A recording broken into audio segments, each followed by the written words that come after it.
Assalamualaikum warahmatullahi wabarakatuh. Perkenalkan, kami dari kelompok 5 akan menjelaskan monitoring dan sampling. Kelompok 5 beranggotakan Farizal Irawan dengan NIM 085, Muhammad Atarkan Satriawan dengan NIM 087, Anas Firgiawan dengan NIM 088, dan Salsabella Alam 089.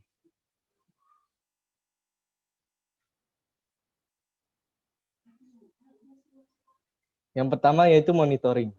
Monitoring merupakan suatu komponen penting dalam suatu program IPM, Integrated Pest Management. IPM ini merupakan suatu metode pengendalian hama yang menggabungkan berbagai metode pengendalian dengan prioritas pada penggunaan non-kimia, seperti tindakan pencegahan, eksklusi, dan sanitasi.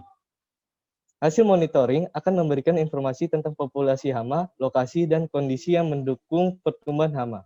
Manajer pengendalian hama membutuhkan informasi ini untuk membuat keputusan tentang treatment yang terbaik. Selanjutnya ada fungsi monitoring. Yang pertama yaitu mendeteksi populasi hama pada tahap dini pada saat lebih mudah untuk dikontrol. Yang kedua, mendapat pusat populasi hama dan membatasi penyebarannya.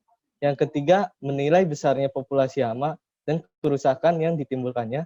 Yang keempat, menentukan layout bangunan dan mencatat kondisi yang mendukung timbulnya masalah hama. Yang terakhir, mengevaluasi keberhasilan program pengendalian hama. Selanjutnya adalah sampling. Sampling adalah langkah yang pertama dalam metode pengelolaan hama. Sedang metode penarikan contoh tersedia cukup banyak, yang pada dasarnya digolongkan ke dalam dua golongan, yaitu secara acak dan sistematis. Untuk pemilihan metode ini disesuaikan dengan apa yang ada di lahan. Untuk menduga populasi hama tertentu, ditentukan oleh jenis hama dan pola sebaran populasi hama tersebut. Sampling ini biasanya dikerjakan untuk menduga kepadatan populasi OPT, tanaman terserang hama atau penyakit, dan kondisi lingkungan. Sebagai contoh, hasil pengamatan dapat berupa jumlah serangga penghisap daun, jumlah ulat penggulung daun per tanaman, jumlah laba-laba per meter persegi, jumlah rumpun terserang penyakit virus Gemini per meter persegi, dan jumlah tanaman yang terserang virus lain yang mana lebih dari 50% luas daun per meter persegi.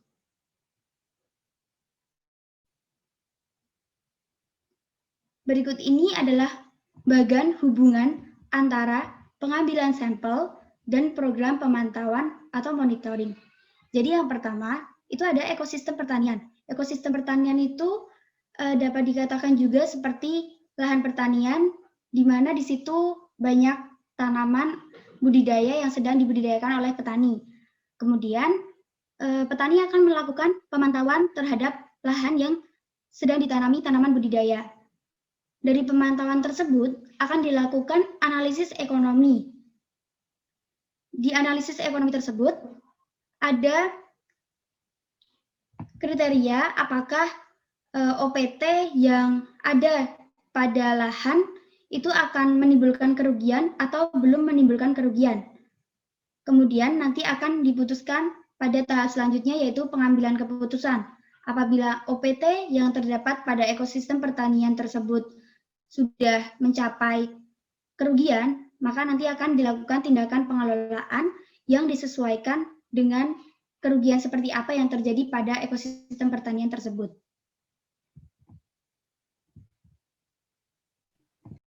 Selanjutnya yaitu ada metode pengambilan sampel.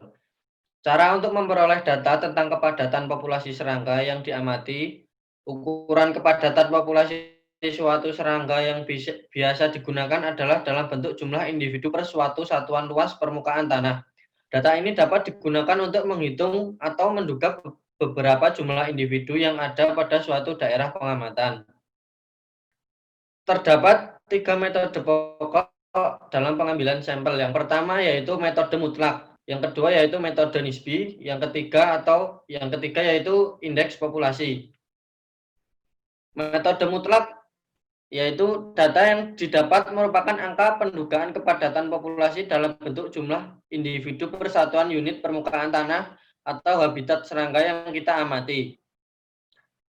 Pelaksanaan sampling lebih dahulu ditetapkan unit sampel berupa satuan luas permukaan tanah, kemudian semua individu serangga yang ada di dalam unit sampel yang diamati dikumpulkan dan dihitung jumlahnya. Untuk suatu peta pengamatan biasanya diambil beberapa unit sampel lalu dihitung rata-rata kepadatan populasi dari peta pengamatan tersebut. Kelebihan metode ini yaitu adalah memiliki ketelitian yang tinggi, tetapi memerlukan biaya, waktu, dan tenaga yang cukup banyak untuk menghitung serangga yang terkumpul. Selanjutnya yaitu ada metode nisbi atau relatif, yaitu data pendugaan populasi yang diperoleh sulit untuk dikonversi dalam unit permukaan tanah karena banyaknya faktor yang mempengaruhi angka pendugaan tersebut. Cara pengambilan sampel dengan alat perangkap serangga seperti contohnya yaitu lampu perangkap atau light trap atau perangkap jebakan seperti pitfall trap yang akan memperoleh angka yang sulit untuk dikonversikan pada unit permukaan tanah dibanding dengan metode mutlak. Akan tetapi metode nisbi merupakan metode yang lebih mudah dan praktis karena umumnya individu serangga lebih mudah tertangkap dan dihitung. Kekurangannya yaitu dari segi ketelitian. Hal ini karena dipengaruhi banyak faktor seperti keberadaan lingkungan sekitar, alat perangkap, keadaan, dan kemampuan pengamat. Kemampuan pengamat melakukan pengamatan. Selanjutnya yaitu ada metode indeks populasi yang diukur dari metode ini dan dihitung dari metode ini adalah bekas yang ditinggalkan oleh serangga seperti kotoran, kokon, dan sarang. Angka-angka yang dikumpulkan dengan metode ini bukan angka jumlah individu dari populasi, melainkan merupakan gambaran populasi dalam bentuk suatu indeks. Tentu saja, indeks populasi ini memiliki ketelitian yang sangat rendah, sehingga tidak dapat digunakan sebagai penduga angka populasi sesungguhnya. Namun, karena kepraktisannya, indeks populasi masih dapat digunakan terutama dalam proses penentuan keputusan dan dalam menaksir nilai kerusakan tanaman yang diderita. Yang selanjutnya itu ada penyusunan program pengambilan sampel terdiri dari 5 program. Yang pertama yaitu penentuan unit sampel, yang kedua penentuan interval pengambilan sampel, yang ketiga yaitu penentuan banyak dan ukuran sampel, yang keempat desain atau pola pengambilan sampel, dan yang terakhir yaitu mekanik pengambilan sampel. Penyusunan program pengambilan sampel ini bertujuan untuk menetapkan beberapa kriteria atau ketentuan tentang pengambilan sampel. Yang pertama yaitu penentuan unit sampel. Unit contoh merupakan unit pengamatan terkecil. Kriteria unit contoh yang pertama yaitu setiap unit dalam universum harus mempunyai peluang yang sama untuk terpilih sebagai contoh. Ukuran harus stabil dan tidak dipengaruhi perubahan habitat. Selanjutnya harus ada cara mengubah unit contoh ke unit area. Yang selanjutnya ada mudah dikerjakan di lapangan, dan yang terakhir harus ada keseimbangan varians dan biaya pengambilan contoh. Selanjutnya yang kedua penentuan interval pengambilan sampel, yaitu jarak waktu pengamatan yang satu dengan waktu pengamatan berikutnya pada peta pengamatan yang sama. Faktor yang perlu diperhatikan dalam penentuan interval pengambilan sampel yaitu tingkat pertumbuhan tanaman, daur hidup serangga yang diamati, tujuan pengambilan sampel, dan yang terakhir adalah cuaca. Selanjutnya ada penentuan banyak dan ukuran sampel. Merupakan jumlah unit contoh yang dapat menentukan kualitas hasil pengamatan di mana ukuran sampel optimal sama dengan jumlah unit sampel yang harus diambil pada setiap kali waktu pengamatan sehingga diperoleh kesimpulan benar dan dapat dipercaya. Yang keempat yaitu ada desain atau pola pengambilan sampel yang akan dijelaskan pada slide selanjutnya. Dan yang terakhir ada mekanik pengambilan sampel, merupakan teknik atau cara untuk memperoleh dan mengumpulkan serta menghitung individu serangga yang diamati atau bahkan yang ditinggalkan oleh serangga tersebut pada unit sampel yang telah ditentukan. Contoh langkah-langkah mekanik pengambilan sampel dari pertama yaitu pengumpulan serangga bisa dengan langsung, dengan tangan, jaring, atau perangkap serangga, dengan tidak langsung menggunakan medium tempat serangga hidup seperti daun, batang, atau buah. Selanjutnya ada menentukan ekstraksi serangga, bisa dengan mengambil langsung dengan tangan atau metode mekanik seperti ayakan tanah, pengapungan, atau penyikatan rambut. Selanjutnya ada perhitungan serangga. Perhitungan serangga dapat dilakukan langsung pada seluruh individu yang terkumpul dari unit sampel atau menimbang dan mengukur volume serangga yang terkumpul karena jumlahnya terlalu banyak dan ukuran kecil. Dalam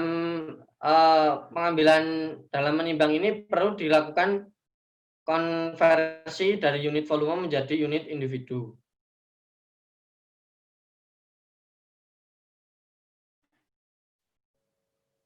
Selanjutnya ada pola pengambilan sampel. Pola yang pertama adalah acak sederhana atau simple random sampling. Sampel acak sederhana adalah sebuah sampel yang diambil sedemikian rupa sehingga setiap unit penelitian atau satuan elementer dari populasi mempunyai kesempatan yang sama untuk dipilih sebagai sampel. Yang kedua ada acak berlapis atau stratified random sampling. Stratified random sampling adalah suatu teknik pengambilan sampel dengan memperhatikan suatu tingkatan atau strata pada elemen populasi tersebut. Acak berlapis terbaik untuk mengamati hama karena keragaman populasi hama dan kerusakan sangat tinggi dan tingkat populasi banyak dipengaruhi oleh faktor biotik dan abiotik. Lalu adalah systematic sample, merupakan sistem pengambilan sampel yang dilakukan dengan menggunakan selang interval tertentu secara berurutan. Perlu ditetapkan terlebih dahulu unit contohnya, jumlah contoh yang diamati per petak pengamatan, dan rute perjalanan. Lalu ada faktor-faktor penyebab kesalahan pengambilan sampel. Yang pertama ada sifat dan keterampilan petugas pengamat. Dalam pengamatan, setiap pengamat memiliki sifat, pengetahuan, dan keterampilan yang berbeda-beda.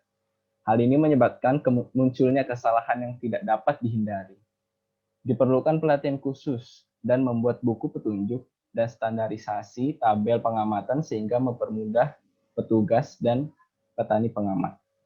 Lalu ada faktor keadaan lingkungan setempat. Kesalahan lainnya bisa pada keadaan lingkungan setempat yang mempengaruhi aktivitas dan perilaku serangga yang kita amati. Misalnya, perbedaan waktu dalam pengamatan. Pengamatan sebaiknya disesuaikan dengan irama kehidupan hama tersebut. Lalu ada sifat sebaran spasial serangga. Sifat sebaran atau distribusi individu serangga yang diamati di lapangan merupakan faktor penting yang harus diperhatikan dalam menetapkan metode pengambilan sampel. Ada 3 sifat sebaran serangga yang umum, yaitu rata. Dalam persebaran ini, serangga memiliki jarak yang sama sehingga tidak adanya kumpulan antar serangga tersebut dan memiliki baris serta tidak berjauhan. Lalu ada acak atau random. Pada pola sebaran ini, setiap individu memiliki kesempatan yang sama untuk menempati setiap titik di dalam suatu wilayah, sehingga kehadiran suatu individu tidak mempengaruhi individu di dekatnya. Lalu ada mengelompok. Pada pola sebaran ini, individu tertarik dan bergerombol pada titik tertentu dengan atau tanpa pengaruh lingkungan. Sekian, terima kasih dari kami. Apabila ada kesalahan, mohon maaf. Wassalamualaikum warahmatullahi wabarakatuh.